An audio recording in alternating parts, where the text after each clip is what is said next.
আসসালামু আলাইকুম গাইস, আমরা এখন আপাতত এই লেকচারে পোস্ট অপশনের ভিতরে যে সিস্টেমগুলো আছে ওগুলো সম্পর্কে আলোচনা করব। সো সেইটার জন্য আমাদের পোস্টে চলে যেতে হবে। পোস্টে যাওয়ার পরে এখানে আমরা দেখতে পারবো কয়টা পোস্ট আমরা এই পর্যন্ত আছে, কয়টা পোস্ট করছি। এখান থেকে চাইলে আমরা এই পোস্টটা এখান থেকে মুভ টু ট্রাশ করে ডিলিট করে দিতে পারি, ঠিক আছে। সো এখন মনে করো আমি একটা সাইটে যাই, প্রথমে চলে যাব হলো অফার বিডি, এই টাইপের একটা সাইট আছে। সেই সাইট থেকে আমরা কন্টেন্টগুলো আপাতত কপি করব। আমি কন্টেন্ট লেখার এখন টাইম নাই, সেক্ষেত্রে কন্টেন্টগুলো কপি করব। সো প্রথমত আমরা অল পোস্টে চলে যাব। পোস্টে যাওয়ার পরে এখানে অ্যাড নিউতে ক্লিক করব। অ্যাড নিউতে ক্লিক করার পরে আমরা এখানে দেখতে পারবো আমাদের পোস্ট করার যে অপশনগুলো সেগুলো কিন্তু চলে আসছে, ঠিক আছে। পোস্ট করার অপশন চলে আসলে এখানে আমরা প্রথমে টাইটেল দিয়ে দিব, একটা টাইটেল থাকে। সো এখানে আমাদের যে পোস্টের টাইটেলটা আমরা মানে অনেক রিসার্চ করে বের করছি, সেই টাইটেলটা হলো এটা। সেই টাইটেলটা আমরা এখানে দিয়ে দিলাম। এন্ড আমি তোমাদেরকে কিন্তু অবশ্যই জানাইছি যে এই টাইটেল রিলেটেড, ঠিক আছে। এই প্রথম দুই প্যারায় এমন কিছু লিখবা যেটাতে ওই ব্লগার, যদি কেউ তোমার ওয়েবসাইটে পড়তে আসে ওই ব্লগটা, সে বুঝে যায় যে তুমি কি সম্পর্কে লেখালেখি করছো, অথবা গুগলের বটও যদি পড়ে ওইটা, সেও কিন্তু বুঝে যায় যে তুমি এই ব্লগটা আসলে কিরকম করে কি কারণে লিখছো। এন্ড গাইস, এখানে আমরা প্রথমে দুই লাইন এখানে আমরা সব কপি করলাম। তোমরা পারলে প্রথমে দুই লাইনটা একদম নিচ থেকে লিখবা, এন্ড কি রিলেটেড লিখছো সেই রিলেটেড এখানে তোমরা দিয়ে দিবা প্রথম দুই লাইন। দেওয়ার পরে এখানে আমি ইন্টার দিয়ে দিলাম। ইন্টার দিয়ে দিলে দেখতে পারবা নিচে আরেকটা খুলে গেছে। তো সেক্ষেত্রে আমরা এখানে আবার এই ইগুলা কপি করলাম। তোমরা জাস্ট এখানে লেখালেখি করবা, লেখালেখি আই থিঙ্ক তোমাদের করতে অসুবিধা হবে না। অ্যান্ড এটা কিন্তু ব্লক টাইপের, ঠিক আছে। তুমি যদি চাইলেই একটা জায়গায় গিয়ে লিখতে পারবা না, ঠিক আছে। একটা জায়গায় তুমি চাইলেই গিয়ে লিখতে পারবা না, অবশ্যই তোমার ওই ব্লকটা শেষ করে আরেক জায়গায় লিখতে হবে। সো আমি আর তোমাদেরকে বুঝাইতেছি না, এখন আমি তোমাদেরকে বুঝাই তোমরা হেডিং দিবা কীরকম করে। তোমরা কিন্তু H1 H2 হেডিং দিয়ে থাকো। সো সেই হেডিং দেওয়ার জন্য তোমরা এখানে যেটা হেডিং দিবা সেই লেখাটা এইরকম করে সিলেক্ট করবা। সিলেক্ট করার পরে এখান থেকে দেখো এই তো পি লেখা আছে, ঠিক আছে। এই তো দেখো এই পিতে ক্লিক করবা। করার পরে এখানে দেখো হেডিং লা আছে, লিস্ট আছে। হেডিং মানে হলো হেডিং, তুমি কয় নাম্বার হেডিং দিতে চাও সেটাও সিলেক্ট করতে পারবা। লিস্ট মানে কি, অর্থাৎ তুমি যদি কোনো পোস্টের ভিতরে লিস্ট আকারে কিছু দিয়ে দিতে চাও সেটাও কিন্তু এখান থেকে সিলেক্ট করা যাবে। কোট মানে কি, কোট মানে কোনো কিছুর মানে বক্তব্য কেউ দিছে ওইটা কোটের ভিতরে আনতে পারো, কোডের মাধ্যমে তুমি লেখালেখি করতে পারো, কলামস বানাইতে পারো। এখান থেকে অনেকগুলো আছে, এগুলো আপাতত হেডিং ব্লগিং এর জন্য অত কিছু দরকার নাই। সো হেডিং আমরা করে দিলাম। হেডিং করে দেওয়ার পরে এখানে আমরা দেখতে পারতেছি হলো এটা হলো H2 হেডিং। সো আমরা যেই টাইটেলটা দিছি এটা ডিফল্টভাবে H1 হেডিং থাকে। সো H1 হেডিং একবারই দিবা, H1 হেডিং দুইবার দিবা না, ঠিক আছে। H1 একবারই। অ্যান্ড তুমি H2 চাইলে 2-3 বার ব্যবহার করতে পারো, H3 তার থেকে বেশি ব্যবহার করবা, ঠিক আছে। এইরকম করে তুমি হেডিংগুলো ব্যবহার করবা। সো ধরো আমি এই হেডিংকে H3 বানাইতে চাই, সো সেক্ষেত্রে এখান থেকে H2-তে ক্লিক করার পর এখানে দেখো H1 H2 H3 আছে। তুমি এখান থেকে H3 করে দিলে এটা কিন্তু ছোট হয়ে যাবে, অর্থাৎ এটা কিন্তু H3 হেডিং হয়ে গেছে। সো তুমি যদি চাও এটা বোল্ড হয়ে আসে, অর্থাৎ বেশি গাঢ় হয়ে আসে, তুমি এটা হালকা করতে চাও, সেক্ষেত্রে এখানে বিতে ক্লিক করে দিলে দেখতে পারবা এটা বোল্ড হয়ে থাকবে।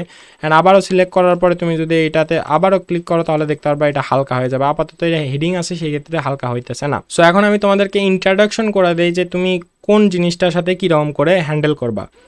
সো ধরো এটা আমাদের হেডিং দেওয়া হয়ে গেল, এখন আমরা চাইতেছি এই হেডিংটাকে মাঝখানে আনতে। সো সেক্ষেত্রে আমরা এটার উপরে ক্লিক করব। এই টাইটেল আপাতত ওই অপশনটা কাজ করে না, টাইটেল যেরকম সেই রকমই। ধরো এই হেডিংটাতে আমরা মাঝখানে আনতে চাইতেছি, সেক্ষেত্রে এই যে অপশনটা আছে এই অপশনটাতে আমরা ক্লিক করব।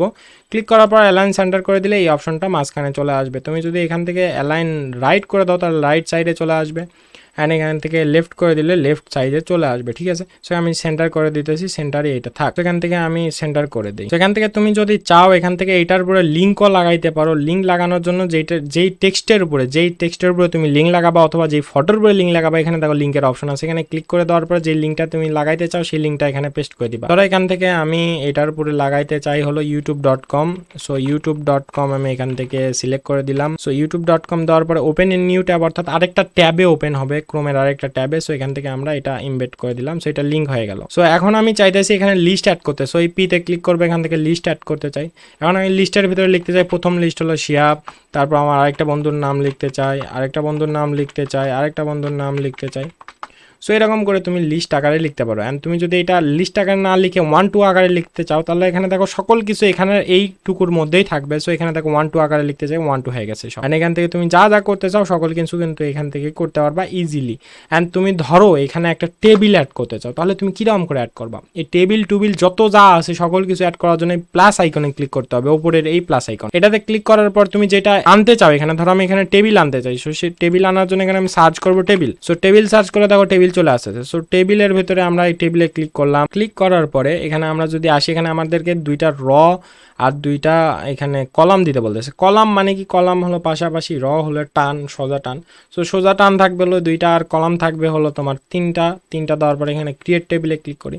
এখানে দেখো আমার 3টা কলাম থাকছে আর সোজা টান আছে 2টা। সো এখান থেকে আমি ধরো প্রথমে আমি শিয়াব লিখলাম, শিয়াব লিখে এটাকে বোল্ড করে দিলাম, অথবা এটাকে আমি যদি এখান থেকে এলাইন লেফট করে দিই তাহলে এই সাইডে চলে আসবে। প্রথমে সিলেক্ট করতে হবে, তারপরে এলাইন করতে হবে। সেখান থেকে ধরো আমি এটা সিলেক্ট করে এখান থেকে এলাইন লেফট, মানে লেফট রাইট যেটা আছে সেটা আমি করে দিলাম। সো আপাতত এইগুলা তোমরা আই থিঙ্ক বুঝতে পারছো যে এই কলামগুলোর ভিতরে কেমন লিখতে হবে। তুমি চাইলে এখান থেকে লিখতে পারো, এখান থেকে মানে 2টা কলাম আছে। অ্যান্ড তুমি এর নিচে লিখতে পারো শিয়াব কত পাইছে, 50 পাইছে। সো এখানে আবার দিয়ে দিতে পারো। সেই রকম করে আসলে কাজ করতে পারো। আমি আসলে ঠিকভাবে দেখতে পারতেছি না, তোমরা এখান থেকে মানে কলামের জিনিসটা তোমরা একটু ঘাটাঘাটি করে বুঝাই নিও, আর এখানে বোঝানোর মতন কিছুই নেই। তো এটা আমরা ডিলিট করে দিলাম। আপাতত এইরকম করে আসলে তোমার পোস্টগুলো করতে হবে। আর এখানে বোঝার মতন জাস্ট আছে হলো, তোমরা এই সাইটে একটু ডান সাইডে আসো, এখানে সেভ টু ড্রাফট। তুমি যদি কোনো পোস্ট ড্রাফটে সেভ করে রাখতে চাও, এখন পাবলিশ করে না করতে চাও, সেক্ষেত্রে ড্রাফটে সেভ করতে পারো। সেখানে সেটিংয়ে ক্লিক করলে সেটিংয়ের অপশনগুলো আসবে, আর সেটিংয়ে আবার ক্লিক করলে এই অপশনগুলো চলে যাবে। এখানে ক্লিক করলে আপাতত মানে এই অপশনগুলো আসবে যেগুলোর কোনো দরকার নাই আমি মনে করি। তো এখান থেকে কিছু কিছু অপশন আছে, কপি অল কন্টেন্ট, এখান থেকে তুমি সব কপি করতে পারো, এখানে যা যা আছে সব কপি করতে পারো, ঠিক আছে। এখান থেকে ওয়েলকাম গাইড আছে, আবার অনেক কিছু আছে যেগুলো অনেক বেশি ইম্পর্টেন্ট, এখানে যা আছে তাই থাক। সেখান থেকে সেটিংয়ে ক্লিক করবা, সেটিংয়ে ক্লিক করলে এখানে দেখতে পারো ভিজিবিলিটি পাবলিক, অর্থাৎ এটা পাবলিকই থাকবে, তুমি পাবলিক সবাই দেখতে পারবে তোমার এই পোস্টটা। পাবলিশ ইমিডিয়েটলি করবা, এখান থেকে অদর এগুলো কিছু করা লাগবে না, পার্মানেন্ট লিঙ্কে চলে যাবা। পার্মা লিঙ্কে চলে গিয়ে তুমি এখান থেকে যে পার্মা লিঙ্ক আছে ওইটা কিন্তু এখান থেকে দেখতে পারবা, ঠিক আছে। তো আমরা একবার যখন পোস্ট করব, অর্থাৎ একবার আমরা ধরো এখানে পাবলিশ করলাম, পাবলিশ করার পরে আমরা আমাদের পার্মা লিঙ্ক কিন্তু এখান থেকে চেঞ্জ করতে পারবো, ঠিক আছে। সো আমরা যদি এখন পার্মা লিঙ্কটা একটু দেখি, read out Parma link. So এখান থেকে দেখো আমাদের পার্মা লিঙ্ক ইউআরএল স্লাগ দেখাইতেছে। আমাদের পার্মা লিঙ্কের ভিতরে অবশ্যই কিন্তু আমাদের যে টাইটেলটা আছে, এন্ড ওই টাইটেলের ভিতরে অবশ্যই মেন কিওয়ার্ডটা থাকতে হবে। মেন কিওয়ার্ডটা কিন্তু আমরা এখানে দিয়ে দিব, দিয়ে তারপরে আমাদের যে পার্মা লিঙ্ক, অর্থাৎ আমাদের লিঙ্কের ভেতরে এই লিঙ্কের ভেতরে কিন্তু আমাদের এই লেখাটা চলে আসবে, ঠিক আছে। সেখান থেকে আমরা ক্যাটেগরি সিলেক্ট করে দিতে পারি। ক্যাটেগরি মানে কি, এখানে দেখো আনক্যাটেগরিজ আছে, এখান থেকে আমরা আনক্যাটেগরিজ তুলে দিয়ে অ্যাড নিউ ক্যাটেগরিতে ক্লিক করলাম, অ্যাড নিউ ক্যাটেগরির নাম দিলাম। এখান থেকে ক্যাটেগরি যেই রকম আছে সেই রকম দিয়ে অ্যাড নিউ ক্যাটেগরিতে ক্লিক করলাম। ক্লিক করার পরে এফএফ এর ভিতরে ক্লিক করে দিলাম। এখন যদি আরও 5টা পোস্ট এই এফএফ এর ভিতরে দিই, তাহলে এফএফ ক্যাটেগরির লিঙ্ক দিয়ে আমরা একটা উপরে এখানে মেনুর ভিতরে দিয়ে দিতে পারি। অর্থাৎ ওই এফএফ ক্লিক করলে এফএফ নিয়ে যতগুলা মানে আছে ওই পোস্টগুলো এখানে চলে আসবে। ট্যাক্সও ঠিক ওই রকমই, ফিচার্স ইমেজ আছে, অর্থাৎ থাম্বনেলে যে ইমেজটা শো করবে। এখানে যদি আমরা তার ওয়েবসাইটের ভেতরে আসি, তাহলে এখানে দেখতে পারবো এই তো এইটা হলো থাম্বনেল, ঠিক আছে। প্রথমে আমরা অ্যাড ব্লকারটা একটু ইউজ করি, সো এখানে দেখো যে থাম্বনেলটা আছে, এই থাম্বনেলটা কিন্তু এই মানে এখান থেকে এই ফিচার্স ইমেজের মাধ্যমে আমরা দিয়ে দিতে পারি।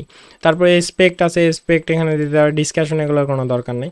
সো আপাতত এখানে এই কয়টাই অপশন আছে, ব্লকের ভেতরে কোনো অপশন নেই। সো এই অপশনগুলো করে দেওয়ার পরে তুমি এখান থেকে পাবলিশ করে দিলে তোমার পোস্টটা কিন্তু পাবলিশ হয়ে যাবে। পরবর্তীতে আমরা বিভিন্ন প্লাগইন ব্যবহার করে কীরকম করে এসিও করতে পারি সেগুলো কিন্তু আলোচনা করা হবে। আপাতত তোমাদের পোস্ট এবং পেজ বানানোর অপশনগুলো তোমাদেরকে দেখাই দিলাম। সো আশা করি তোমরা বুঝতে পারছো কীরকম করে তোমাদের পোস্টগুলো করতে হবে।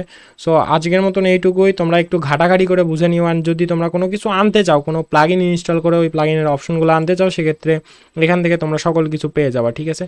অ্যান্ড গাইস অবশ্যই তোমাদের ঘাটাঘাটি করতে হবে। এটা কিন্তু বিগিনার কোর্স, একদম অ্যাডভান্স লেভেলে গেলে তোমরা অনেক কিছুই বুঝতে পারবে না। সো এটা আপাতত এইটুকুই থাক। সো সবাই ভালো থাকো, সুস্থ থাকো, সুন্দর থাকো। দেখা হচ্ছে নেক্সট লেকচারে। আল্লাহ হাফেজ।